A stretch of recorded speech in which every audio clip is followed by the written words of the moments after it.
Welcome back to Just Chattin, and this is the series of videos we do on Thursday and Sunday evenings just for our own entertainment.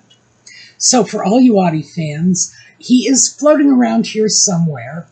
It's a warm, sunny day, and he had been out earlier snoozing on the porch railing, which is where he likes to spend his time on the warm days.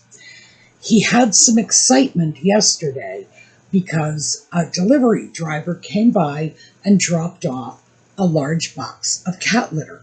Now, Audie loves getting stuff in the mail, by deliveries. He likes people to bring him goodies. I think this reinforces his belief that he is the master of all he surveys, and, people just come currying favor with gifts. He was very excited about that, because not only did he get a goodie, although, to be fair, I don't think he knew that cat litter was actually for him, because he can't read.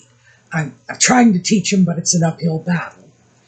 Anyway, he did get a chance to see a delivery driver, which means he has an opportunity to tell somebody how to do their job. And he will just sit on the porch meowing at them until they get it right. No one understands what he's saying, so they have no idea what they have to do to get it right. But it's amazing. People are usually pretty friendly to this cat who is minding their business for them.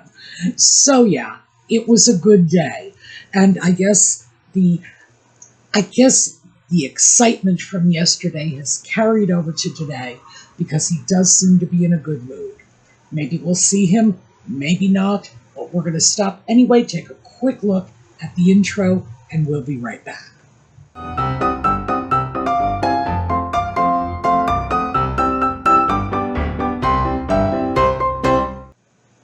So, we have a whole bunch of little itty-bitty news blurbs about Nutmeg that have hit the media recently. So, by the way, they are all sort of related. They're all on the social media theme. So, let's start with this one. 2016, Nutmeg apparently showed up at an event, and she was hyping her blog, The Tig, at this point. And she was, I believe, interviewed. It might have been a panel discussion. Page 6 is presenting the story, and they're not providing a lot of details about the event. Understandably, it was 2016.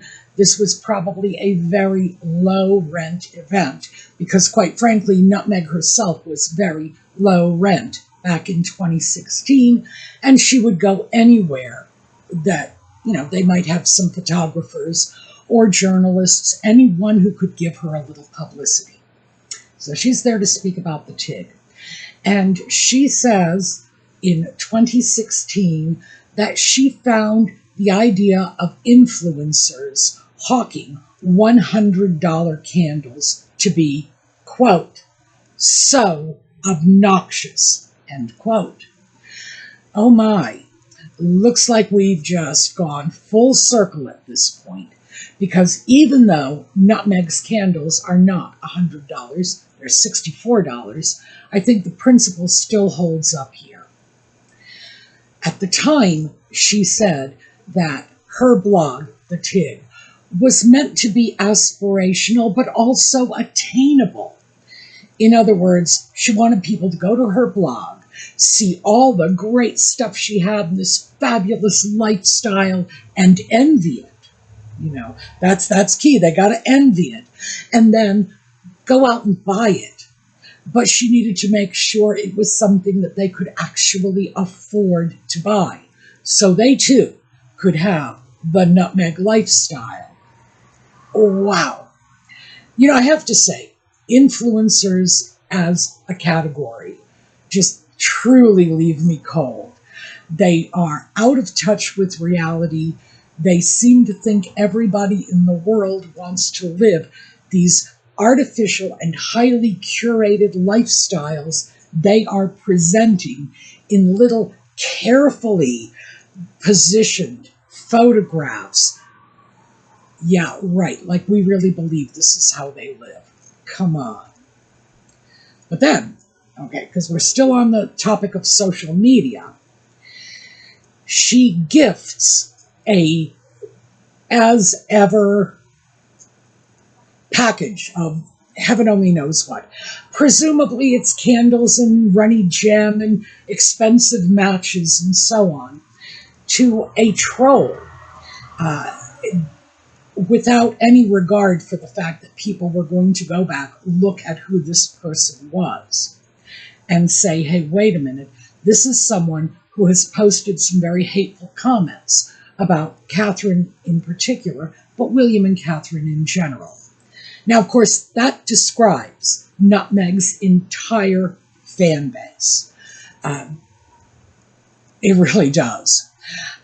Despite the fact that Nutmeg has said very publicly, you can like me without hating her, she doesn't seem to actually put her money where her mouth is and do anything to discourage the attacks her fan base makes on the royal family.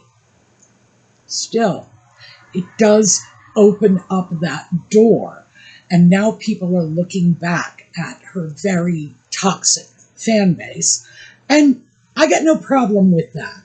The bottom line is, just like every teenage kid who holds up their cell phone and does a video for TikTok, I expect Nutmeg to publicly say, don't bring hate to this person, because even teenagers complaining, I was so hard done by at my local McDonald's, they always put in that caveat, please don't troll them, don't make threats, don't bring hate their way.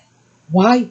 Because they are responsible. It's like teenage TikTokers are more responsible than Nutmeg. I'm sure we're not surprised by that. Then moving into another arena of social media, because no matter what she says, you might be able to take the social media out of the girl, but you can't take the girl out of the social media.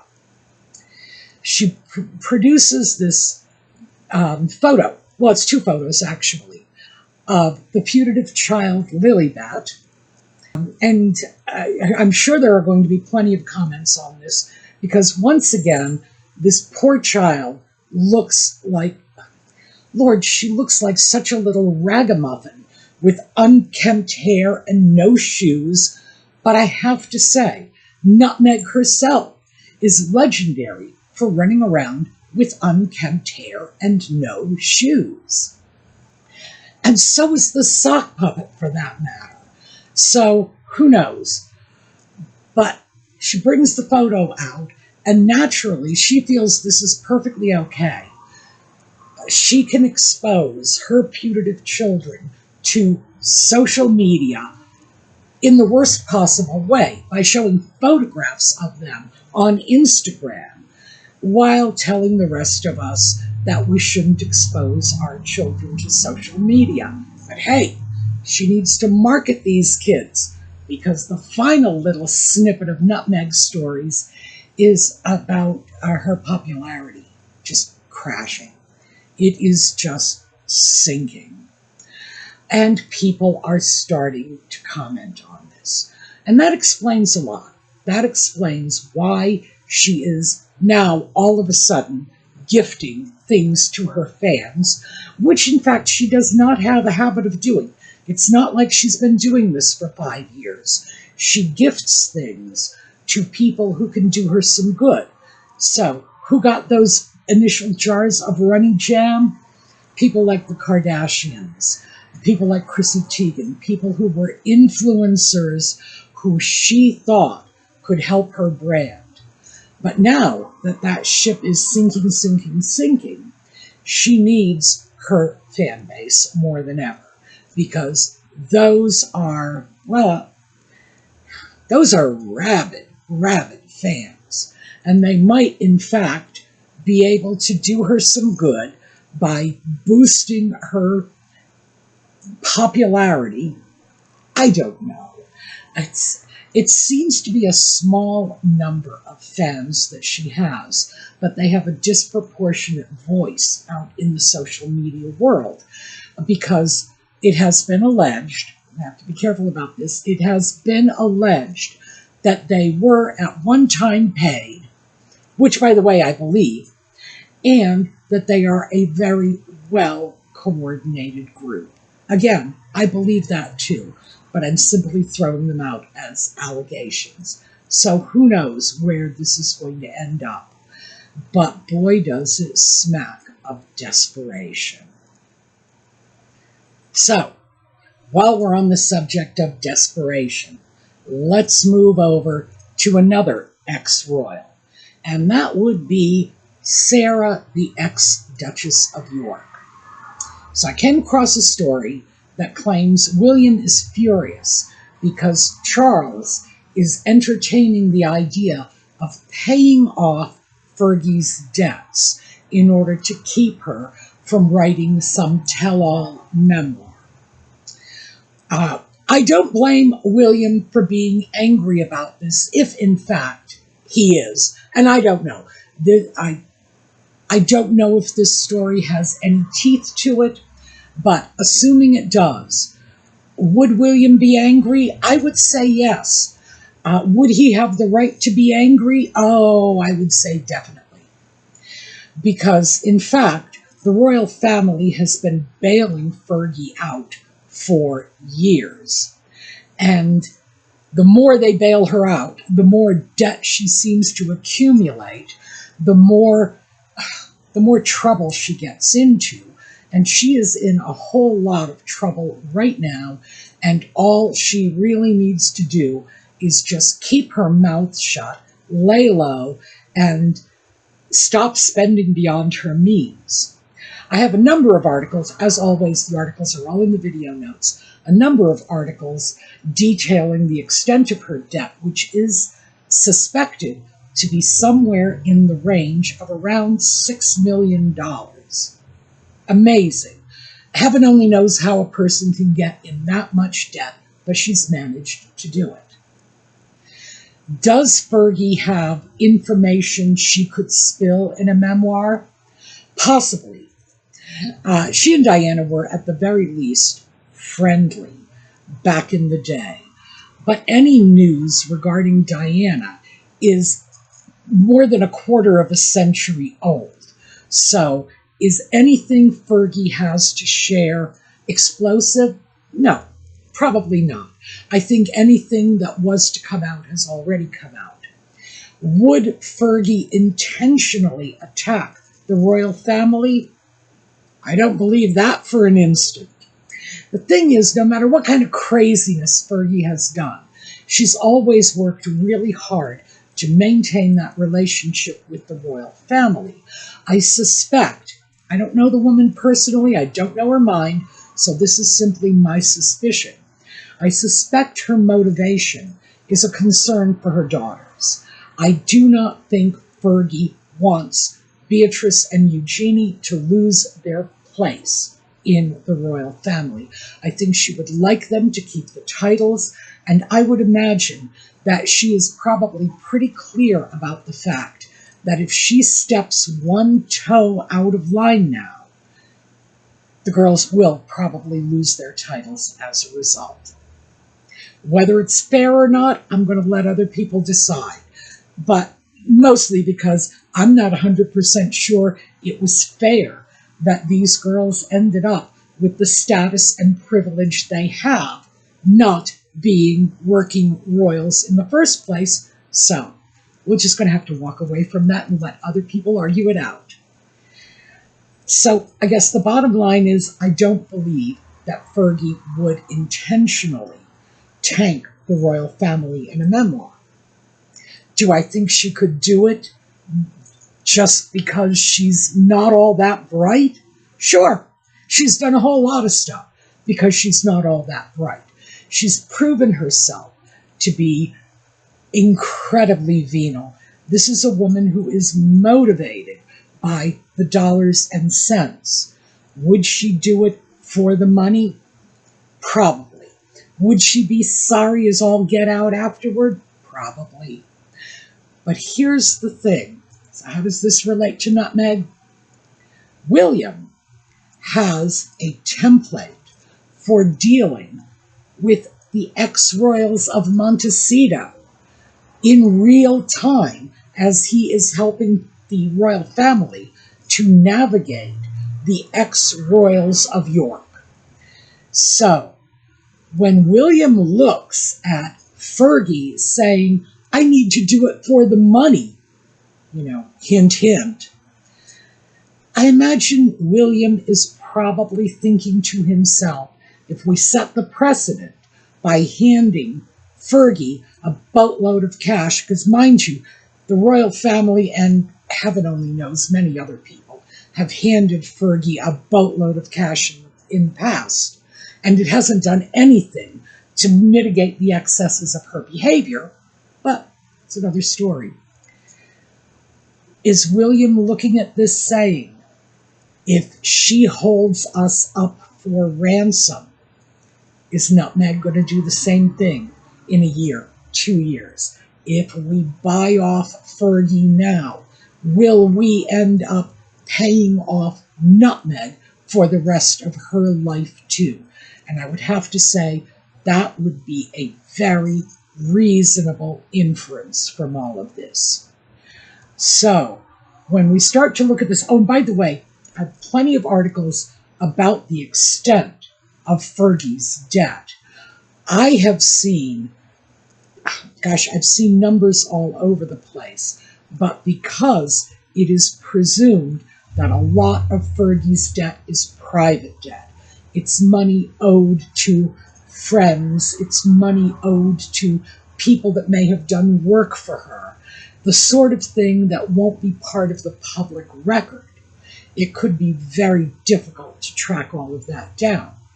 Would it be possible to track it down if, for example, someone sued her for these debts? Oh, yeah.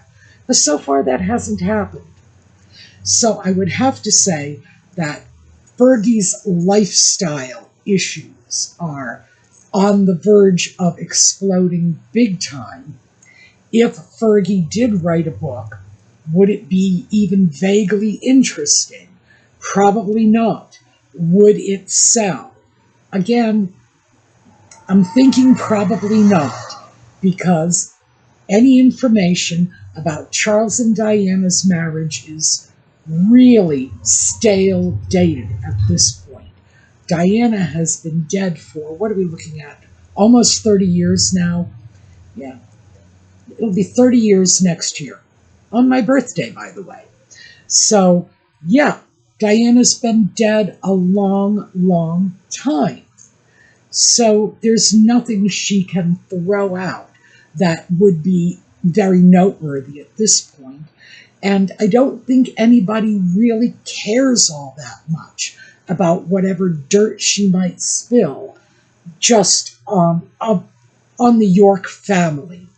She probably wouldn't spill very much because she's always made a point of making herself appear to be the innocent victim in any of the information she has put out to the press, interviews, etc. And of course, she has come out in defense of Andrew, and one has to assume she will also defend her daughters. So would it be credible? No. Would it be out there in the ether? Yes. And I think that might be something William would want to consider.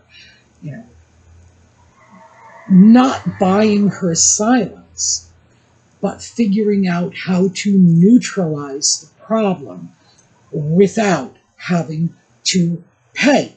What would in effect be extortion? It's like, give me money or I will. I don't know what to say. I think this is really taking an ugly kind of spin. But if we look at it from Charles's point of view, he's a man with very little to lose. He could write a check to Fergie now because he is 77 years old, which means he is, well, not to put too fine a point on it, but he's coming to the end of his existence on this planet. His health is not good. Maybe that would look like an attractive option to him. to write Fergie a check, shut her up for the remainder of his lifetime, and leave it for the next generation to deal with, because he certainly seems perfectly willing to do that with her. And let's not forget that Charles is the one who allowed Fergie back into the royal family. And what I mean by that is, even though Fergie had moved back in with her ex-husband in, I believe it was 2009, it was many years ago, she moved back in with Andrew and was seen socially out and about with her daughters. It wasn't until Charles's coronation that she was allowed back into royal events. Her first public appearance as a royal, which I think is a stretch, but still, she showed up there with her daughters, with Andrew, and it was at one of Charles's coronation events.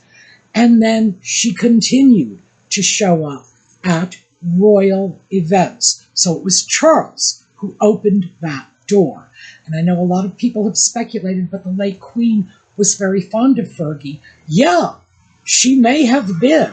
I don't know one way or the other. What I do know is the Queen was not allowing Fergie to show up at Ascot, at Balmoral, at coronation celebrations. No, that was 100% Charles. So, is he willing to put a Band-Aid on it for the sake of his own apparently very, very fragile state of mind and leave it for the next generation to clean up the mess? Yeah, he's proven that already.